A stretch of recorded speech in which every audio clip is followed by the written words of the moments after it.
Ladies and gentlemen, when we think about aging gracefully, most of us picture staying sharp in our minds, staying strong in our bodies, and maintaining the independence that allows us to walk, climb stairs, garden, dance, or even simply rise from a chair without help. Yet, one of the most heartbreaking realities I witness in my work is how often older adults lose something so fundamental: the strength in their legs. It happens quietly, gradually, sometimes dismissed as just getting old, but the truth is far more complex, and in many cases it is preventable. Over the years, I've seen patients who were vibrant in spirit, but their legs betrayed them. They couldn't stand up as easily, their balance wavered, and their steps grew shorter and slower. And while exercise, muscle health, and circulation are obvious contributors, there is another factor we rarely talk about: what we eat. Specifically, certain foods that seem harmless, even healthy, may in fact weaken our legs as we age.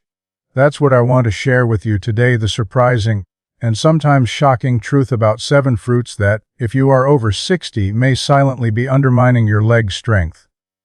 Let me start with a story. A woman named Alina came to my clinic a few years ago. She was 67, a grandmother, full of energy and determination to stay young for her grandchildren. But she complained of her legs feeling heavy, almost as if weights were tied around her ankles. Walking across the living room felt like climbing a mountain. She was frustrated because she thought she was doing everything right. She avoided junk food, exercised daily, and filled her diet with fruits, thinking they were the safest, most natural choice. Yet, when I looked closer at her diet, something stood out immediately. The very fruits she believed were fueling her health were, in fact, working against her aging muscles. This isn't about fear-mongering. I will never tell you to stop eating all fruits, nor to abandon nature's gifts. But when we cross the threshold of 60, our bodies change dramatically. Metabolism slows, muscle fibers shrink, blood circulation becomes less efficient, and our tolerance to sugars and certain plant compounds shifts. What might nourish a 25-year-old can subtly damage the biology of someone 65 or 70. That's why the conversation we are having today is so vital. It's about choosing the fruits that heal, not harm. One of the first culprits we need to discuss is grapes. Most of us associate grapes with antioxidants, resveratrol, and heart health. And yes, in moderation, grapes have their place. But when consumed daily, especially in large handfuls, they deliver a concentrated dose of fructose, a fruit sugar that hits older muscles differently than younger ones. As muscles age, they become less efficient at absorbing and using glucose and fructose as fuel. Instead, that sugar lingers in the bloodstream, spikes insulin, and ultimately drives fat storage in the muscles themselves. That's right, fat can infiltrate muscle tissue, making it weaker, slower, less responsive. I once worked with a man named Richard, age 72, who adored his evening ritual of snacking on grapes. When we shifted his diet, reducing that sugar load and replacing it with lower sugar fruits, his leg heaviness improved within weeks. He was stunned, simply because no one had ever told him that too much of a good thing could weaken his legs. Bananas are another surprising danger for older adults. You've probably heard they're rich in potassium, essential for nerve and muscle function. And that's true. But the problem lies in overconsumption and the type of sugar they carry. Bananas have a high glycemic impact, especially ripe ones. And while a young athlete may burn through that energy in seconds, an older adult often cannot. I once met a retired teacher named Harold, who faithfully ate 2 bananas every morning because he believed they kept him energized. Instead, by mid-afternoon he felt his legs growing tired, almost shaky. His insulin sensitivity had declined, meaning his body couldn't process that sugar surge the way it once did. For Harold, replacing 1 banana with protein-rich yogurt made all the difference. He later told me, "I never imagined something as innocent as my morning banana was making me weaker." Cherries, often praised for their anti-inflammatory compounds, are another fruit that can turn into a silent saboteur for those over 60. Yes, tart cherry juice has been studied for joint recovery, but sweet cherries carry loads of natural sugar. More importantly, they contain sorbitol, a sugar alcohol that slows digestion and can cause bloating, cramping, and even diarrhea in sensitive older guts. And here's the connection. When your digestion is compromised, nutrient absorption plummets. That means less magnesium, less calcium, less vitamin D uptake, all critical for leg muscle function. I remember a patient named Lillian, who loved snacking on cherries every evening during the summer. She thought the fruit was helping her joints, but instead, she often felt bloated and weak. When we gently shifted her toward berries, lower in sugar, easier to digest, her digestion smoothed out, and her legs felt steadier beneath her. Now let's talk about oranges. Citrus fruits bring to mind vitamin C, immune health, and freshness. But for older adults, too much citrus can sometimes cause more harm than good. Oranges are highly acidic, and as we age, our stomach lining becomes more sensitive, our esophageal sphincter weakens, and acid reflux becomes common. Chronic reflux not only disrupts sleep, making muscles weaker from lack of restorative rest, it also interferes with nutrient absorption, particularly calcium and magnesium. I recall a man named Sam, age 69, who couldn't understand why his legs cramped so violently at night. He was eating 2 oranges a day. Once we cut back his citrus intake and supplemented his minerals, the cramping decreased dramatically. It wasn't just about the orange itself. It was about the chain reaction that fruit triggered in his aging body. Mangoes are another beloved fruit that become risky past 60. With their rich sweetness, mangoes are one of the highest sugar tropical fruits. They flood the body with glucose, but they also drive spikes in uric acid, a byproduct of sugar metabolism. Elevated uric acid is linked to gout, joint pain, and reduced muscle recovery. One of my patients, Rosa, adored mangoes so much she joked she could live on them all summer. By her mid-60s, she noticed her legs ache constantly, especially around her knees and ankles. Tests revealed elevated uric acid levels. When she cut back on mangoes alongside hydration and balanced proteins, her pain eased within months. Her legs, once heavy and sore, carried her more freely. Pineapple also deserves mention. It contains bromelain, which in small amounts can support digestion. But pineapples are extremely acidic and loaded with sugar. For older muscles already prone to inflammation and slower recovery, the combination of sugar spikes and acid irritation can erode resilience. Acidic fruits can subtly damage muscle mitochondria, the powerhouses of the cell, by increasing oxidative stress when consumed excessively. I once worked with a gentleman named Joseph, a retired engineer, who loved eating pineapple with nearly every meal. Over time, his legs began cramping, and he often felt fatigue that no amount of rest seemed to cure. Once we balanced his diet away from acidic overload, his mitochondrial efficiency improved. He told me it felt like a fog lifting from his muscles. Finally, watermelon, the fruit of summer joy. Yes, it hydrates, yes, it refreshes, but it is also essentially sugar water with very little fiber. The glycemic load is deceptively high, meaning your blood sugar surges and crashes soon after. For someone over 60, these fluctuations wreak havoc on energy levels. Muscles become starved of steady fuel, leading to weakness, shakiness, and an increased risk of falls.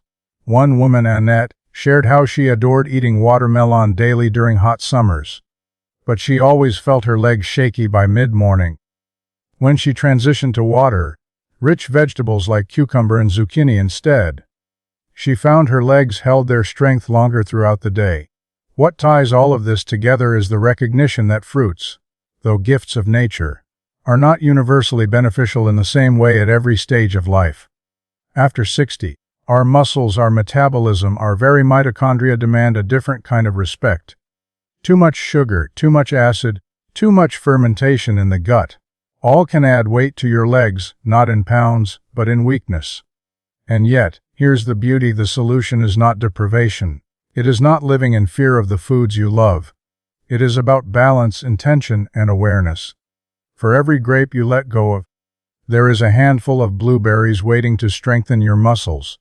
For every mango set aside, there is a slice of papaya that offers enzymes without the sugar overload. For every orange skipped, there is a kiwi, rich in vitamin C, gentler on the gut. This is about swapping, not suffering. Ladies and gentlemen, what I want you to take from this is empowerment. Too many people over 60 believe weakness in their legs is their fate. It is not. With the right dietary choices, you can walk stronger, climb longer, and live with a steadier step. The food on your plate can either be the thief of your independence or the guardian of your vitality. And so, as we continue this journey today, I will dive deeper into how each of these fruits affects the body in aging, and more importantly, how to make the simple swaps that protect your leg's strength and your freedom. Because at the end of the day, this is not just about fruit. It's about whether you will walk into your 70s, your 80s, and beyond with power in your stride and joy in your independence.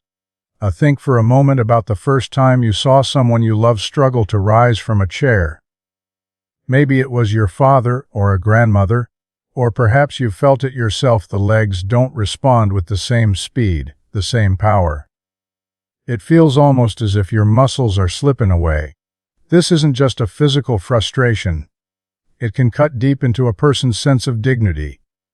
I've sat with patients whose eyes filled with tears, not because they were in pain, but because they felt betrayed by their own bodies.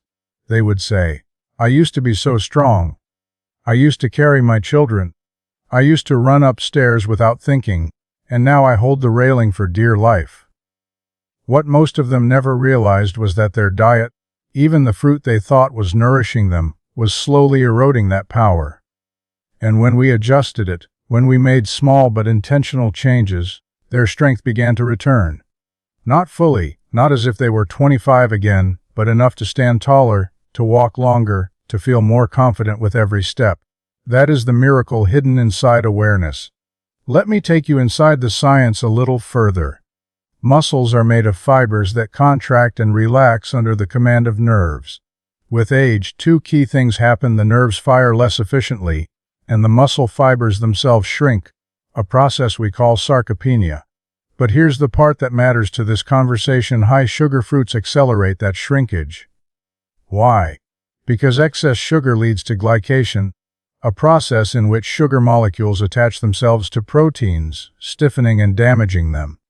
When glycation affects the proteins in your muscle, your tissue becomes less flexible, less responsive. Imagine a rubber band left in the sun until it cracks. That's what happens to glycated muscle fibers. Another problem is chronic inflammation.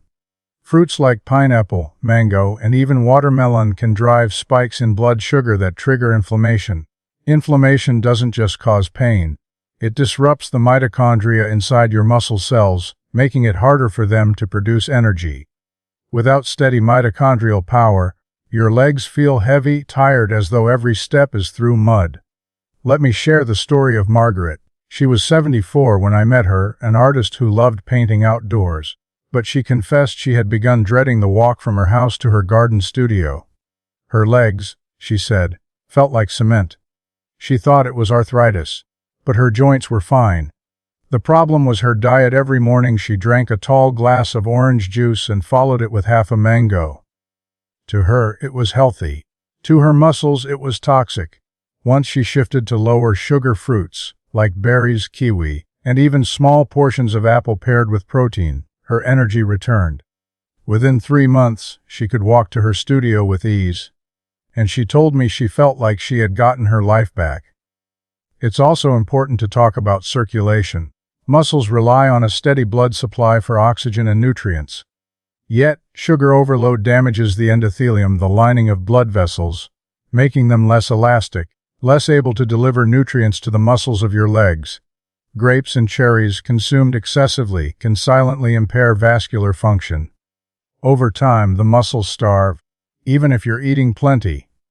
One of my patients, Daniel, was a retired postal worker. He prided himself on walking his neighborhood every day, but he noticed his endurance was dropping. His calves cramped after just 2 blocks. He was baffled, because he thought fruit was his best friend. He ate grapes by the bowl and cherries every night. His vascular tests revealed poor blood flow to the legs. When we cut back on those fruits and emphasized circulation, boosting foods like leafy greens and omega-3 rich fish, his endurance returned. He later told me, "I feel 10 years younger just from changing what I eat." Now, let's consider digestion again. When we eat too many fruits high in sugar alcohols, like cherries or even certain types of apples, we risk gut fermentation. The gas, bloating, and discomfort this causes are not just inconvenient, they interfere with nutrient absorption. And if your muscles are deprived of magnesium, potassium, or vitamin D, they cannot contract properly. Weakness sets in, cramps appear, and the very legs you rely on begin to falter. This is why I say so often, aging gracefully isn't about eating more of everything healthy. It's about eating the right things for the stage of life you are in. A 20-year-old can thrive on a diet that would cripple a 70-year-old. That doesn't mean one body is better than the other. It means they are different, and we must honor those differences. I will never forget my patient Leon, who at 81 told me something profound. After making these changes, he said, "It wasn't that I wanted to live forever. I just wanted to stand up without someone pulling me by the arm. And now I can." That is the essence of this journey. Not immortality, but independence. Not perfection, but dignity. Ladies and gentlemen, what I am urging you to consider is not just the fruits to avoid, but the life you want to preserve. Do you want to walk through your home unassisted?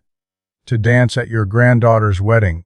To take a long stroll without worrying whether your legs will give out? Then you must see food not only as pleasure, not only as tradition, but as medicine, or poison. And let me be clear, I am not saying these 7 fruits are evil. They are not. In small amounts, enjoyed occasionally, they may even offer benefits. But when they become staples in the diet of someone over 60, they quietly rob the body of strength. They steal not in a day but in decades, until suddenly you realize the theft is complete. The good news is it's never too late to reverse course. Muscles can recover, circulation can improve, energy can return. So, as you leave this hall today, I want you to remember the faces of Elena, Harold, Lillian, Sam, Rosa, Joseph, Annette, Margaret, Daniel, and Leon. The men and women who discovered that even the smallest changes could transform the way their legs carried them through life. They are proof that awareness, applied with discipline, is more powerful than resignation. Because when you choose wisely what fruits to avoid and what foods to embrace, you are not just feeding your body, you are feeding your future. You are deciding whether your legs will be weak or strong, whether your steps will falter or hold steady, whether your years ahead will be lived in limitation or in freedom. And that choice, ladies and gentlemen, belongs to you. Ladies and gentlemen, as we bring this exploration to its final stretch, I want you to pause and imagine something simple yet profound. Picture yourself 10 years from now. Will you rise from your chair with power, or will you hesitate, holding on to the armrest, unsure if your legs will carry you? Will you stride down the street with your head high, or shuffle, afraid of falling? These moments of strength, or weakness, are shaped not by fate alone, but by the decisions you make at the table today. I think of a patient named Nora. She was 79 when she came to see me, convinced that her best years were behind her. She spoke of her legs as if they belonged to someone else, stiff, unreliable, untrustworthy. She assumed this was simply what it meant to grow old. But when we examined her habits, we uncovered a diet built on fruit juices, sweet tropical fruits, and daily healthy snacks of bananas and grapes. She was drowning her muscles in sugar and acid. With some gentle but consistent changes, swapping juices for water, fruit bowls for berries and protein, mangoes for papaya, her body responded. Within months she felt lighter, steadier, more confident. At 80, she told me she walked into her church one Sunday and didn't reach for the pew to steady herself. She said, "It was the first time in years that I felt my legs belonged to me again." That, my friends, is the gift waiting for all of us when we respect the truth of our aging bodies. This is not about denying yourself pleasure. It is about redefining pleasure, the joy of walking freely, the joy of climbing stairs without pain, the joy of playing with grandchildren, of traveling, of gardening, of dancing. What is a mango compared to the joy of lifting your own grandchild? What is a glass of orange juice compared to the pride of standing tall at your daughter's wedding? These are the real fruits of life, the ones worth protecting. I urge you to remember that aging is not a sentence, It is a stage, and every stage of life demands its own wisdom. Just as a child's diet is not suited for an athlete, the diet of a young athlete is not suited for someone entering their 7th or 8th decade of life. This shift is not punishment, it is evolution. The body is guiding you toward what it needs. If you listen, it rewards you with strength. If you ignore it, it punishes you with weakness. And here is where the science gives us hope. Muscles are remarkably adaptable. Even after 60, 70, even 80, the body can rebuild strength. With the right nutrients, lean protein, minerals like magnesium and calcium, vitamin D, omega-3s, combined with gentle exercise, your muscles can recover power. Your blood vessels can regain elasticity. Your mitochondria can become more efficient. The human body never fully stops responding. It is always listening, always ready to heal if you give it the chance. I remember once giving a lecture at a community center where an elderly man raised his hand and asked, "Isn't it too late for me? I'm 85. I looked at him and said, "It is only too late the day you decide to stop trying." And wouldn't you know, a year later, that same man came back to me walking stronger, prouder, because he changed his diet and moved his body in ways he thought were impossible. Age did not defeat him. Habits did. Until he changed them. So let us make this practical. If grapes weaken your legs, reach instead for blueberries. If bananas spike your sugar, balance half a banana with protein. If oranges irritate your stomach, choose a kiwi. If mangoes and pineapples weigh you down, embrace papaya or melons lower in sugar. If watermelon leaves you shaky, hydrate with cucumber, celery, or even a glass of mineral-rich water. Small changes, multiplied daily, create massive transformations. And above all, never let anyone convince you that weakness is inevitable. Weakness is not your destiny. Frailty is not your inheritance. You are not powerless.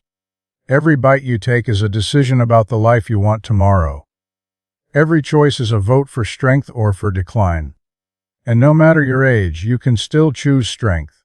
Ladies and gentlemen, as I stand before you today, I do not see a crowd of people bound by years. I see men and women with futures still unwritten, steps still to be taken, dances still to be danced. I see grandparents who want to lift their grandchildren high into the air. I see couples who want to walk hand in hand through their twilight years with dignity, not dependency. I see human beings who deserve to live, not just survive. So when you leave here tonight, remember, it is not the 7 fruits themselves that matter most, but what they represent. They remind us that even the healthiest, seeming choices must be questioned in the light of age, science, and wisdom. They remind us that knowledge is power, and that power can be felt in your very legs as you rise and take your next step. Walk with that power. Walk with that knowledge. Walk with the conviction that your best steps may still be ahead of you. Because your independence, your dignity, your vitality, they are worth every careful choice you make. Thank you, and may your legs carry you strongly, gracefully, and freely through all the years to come. And as the final thought I want to leave you with tonight, let me share something that has stayed with me for decades. Years ago, when I was still early in my career, I worked with a woman named Teresa. She was 91 years old, sharp as a whip, and she lived alone in a small apartment downtown. She walked every morning to the corner cafe where she drank her tea, chatted with the young baristas, and read the newspaper. One morning she fell on her way there. She wasn't badly hurt, but her confidence was shattered. When I visited her afterward, she told me, "I don't care about wrinkles, I don't care about gray hair, but I care about this. I want my legs to be mine until my very last day." That statement struck me like a bell. It wasn't about vanity, it wasn't about chasing youth. It was about autonomy, independence, freedom. Our legs are more than muscles, they are our lifeline to the world. They carry us to the ones we love, they let us leave our homes. They allow us to participate in life. And when we lose them, we lose far more than strength. We lose connection. Every choice you make about food, about the fruits you eat or avoid, is not just about vitamins and sugars. It is about whether your legs will still carry you to the places that matter, whether you'll still kneel in your garden, whether you'll still dance when the music plays. So tonight, as you go home and look at your kitchen, I invite you to look not with guilt, not with fear, but with wisdom. Ask yourself, does this food honor the body I have today? Does it serve the life I want tomorrow? If the answer is no, then let it go without regret. And if the answer is yes, then embrace it fully, knowing it is an investment in the strength that will carry you forward. To those of you who may already feel weakness in your legs, who may already wonder if it's too late, hear me when I say it is never too late to walk stronger. Every muscle fiber you nourish, every step you take, every wise choice you make is a declaration that you are not done living. Ladies and gentlemen, I began this talk by sharing the warning that certain fruits can harm your leg strength after 60. But I want to close by reminding you that beyond the science, beyond the caution, there is an even greater truth. You still hold the power. Your body is still listening. Your muscles are still waiting for your care. And your life, your beautiful, precious, unfinished life, is still yours to shape. So walk out of here tonight with hope. Walk out of here with intention. Walk out of here knowing that the steps you take tomorrow can be stronger than the steps you took yesterday. Because strength is not just for the young. Strength is for anyone who chooses it.